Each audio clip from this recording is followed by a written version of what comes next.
السويس رول الياباني هو ده كيك رول السعادة اللي تقولوا عليه اسفنجة حرفيا. لو مبتدئين لازم تسمعوا الفيديو ده للآخر، لأن أنا متأكدة إنكم هتعملوه من أول مرة وهينجح معاكم. مش قادرة أوصف لكم قد إيه الكيك طري وخفيف جدا زي الاسفنجة حرفيا، يعني قوامها مختلف عن الكيك الاسفنجي اللي متعودين نعمله. مشكلتي الوحيدة في الكيك ده إن قطعة واحدة مش بتكفي حرفيا، وأنا واقفة كده كانت حوالي قطعتين 3. صدقوني هتاخدوا الوصفة مني دلوقتي وهتقوموا تجربوها وهتدعولي من النتيجة من غير ما نزين، من غير ما نستخدم محسن جل. الوصفة بسيطة جدا، عبارة عن كيك وكريمة، وخطوات الكيك بسيطة. عارفين وانا واقفة كده حسيت ان انا سافرت اليابان، كوكب اليابان، باكل عندهم احلى كيك رول. قبل ما ابدأ في الفيديو حطوا لايك علشان اعرف ان نوعية الفيديوهات دي حبيتوها والفيديو يترفع لناس كتير. اول حاجة هنبدأ فيها مكونات الكيك. البيض اللي انا مستخدماه بحرارة المطبخ. الاول كده هنفصل الصفار عن البياض، بس خلينا اقول لكم معلومة،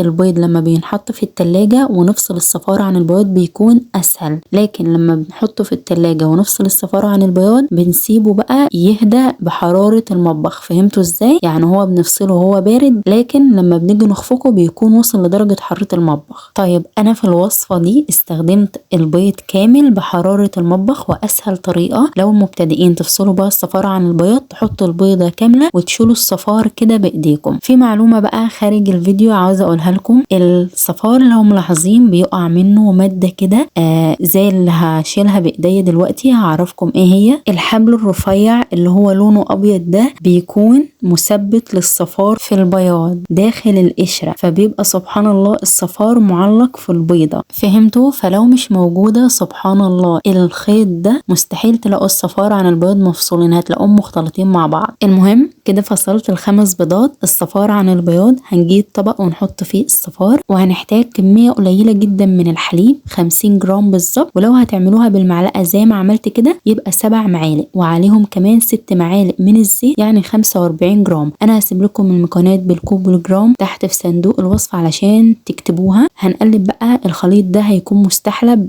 الزيت في حليب. قلبتهم مع بعض كده لحد ما نوعا ما اختلطوا مع بعض. بعد كده هجيب الصفار وهنقلبه شوية بالمضرب، يعني انا مش عاوزة لونه يتغير، لا هنقلبه بمجرد ان هو يفك عن بعضه. بعد كده بقى هنحط عليه السوائل اللي احنا عاملينها، الزيت والحليب، ونقلب تقليبه. لحد الخطوة دي حاسة ان الخطوات بسيطة جدا واي حد ممكن يعملها. قلبتهم مع بعض. هنجيب بقى بعد كده المواد الجافة اللي هو عبارة عن دقيق فقط. هنحتاج 55 جرام من الدقيق، يعني نص كوباية الا نص معلقة، علشان خاطر الكوباية 120 جرام يبقى النص 60، فانا محتاجة 55، فهنشيل نص معلقة كده. بس انا هعملها معاكم بالمعلقة علشان تعملوها وتريحوا دماغكم من غير جرامات وكوبايات. زي ما انتم شايفين كده انا عديت 6 معالق ونص من الدقيق، والمعلقة ما كانتش مليانة قوي، يعني خدوها بالنظر كده. وبعد كده هنقلب المكونات مع بعض لحد ما تلاقوا ان الدقيق بقى ناعم بقى مع المكونات. انا نسيت احط الفانيليا، وهم اساسا اصلا مش بيحطوا فانيليا في الوصفة دي، لكن علشان زفارة البيض فانا حطيت فانيليا سائلة. استخدموا فانيليا تكون نكهتها قوية. بس كده هو ده بقى القوام بتاع السوائل والمواد الجافة. ناقص بقى ان احنا هنخفق البياض.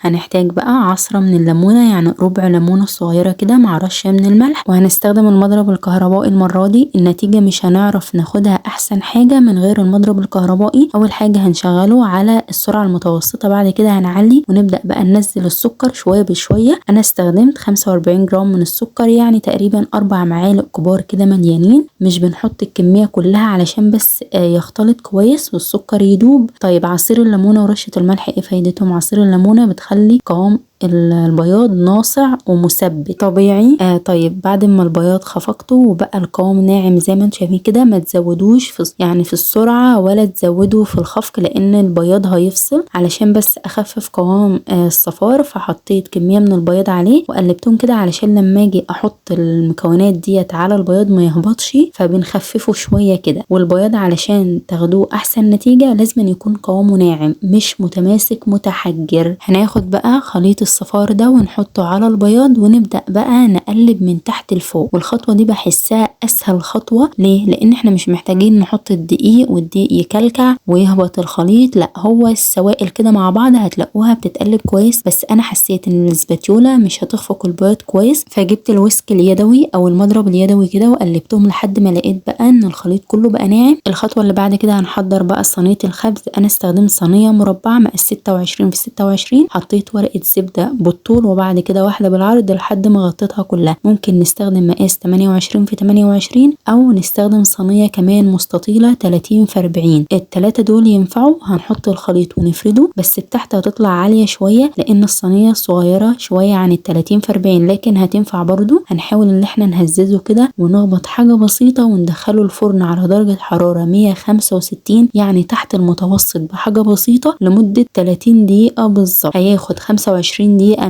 من كله يعني، و5 دقايق هنفتح بس الشواية من فوق علشان ياخد اللون الذهبي الجميل. ولو عندكم الفرن بيشتغل من فوق ومن تحت يعني، بس خلوا الحرارة من فوق تكون هادية. المهم بعد ما طلعته من الفرن سبته يهدى بقى شوية صغيرين كده. بعد كده فكيت الجوانب او جوانب الورق منه. شوفوا الكيكة عاملة ازاي وقوامها. حرفيا هتلاحظوا ان قوام السفنجة بتسمعوا صوت كده لما بتقطعوه. غطيتها وهي دافية كده وهسيبها على جنب على ما نحضر الكريمة. مبدئيا كده كمية الكريمة دي كبيرة على السويس رول، يعني انا حطيت كوباية من الكريم شانتيه الخام، فانت هتحط نص كوباية عشان تقضي الرول بالظبط. يبقى انا كده حطيت كوباية من الكريم شانتيه الخام، عليه نص كوباية من السكر وكوباية ونص من المية المتلجة، وهحط عليهم 4 معالق او ربع كوباية من الحليب المكثف علشان بس يخلي طعم الكريمة غنية. ولو هتعملوا كمية الكريمة اقل من كده يبقى تقسموها على الاتنين زي ما قلت لكم. هكتب لكم المقادير بالظبط في صندوق الوصف. خفقتهم لحد ما الكريمة بقت متماسكة. ممكن تستخدموا كريمة خفق لو حابين، بس هي ما كانتش متوفرة عندي. السويس رول برد تماما. بدأت ان انا اشيل بقى ورقة الزبدة.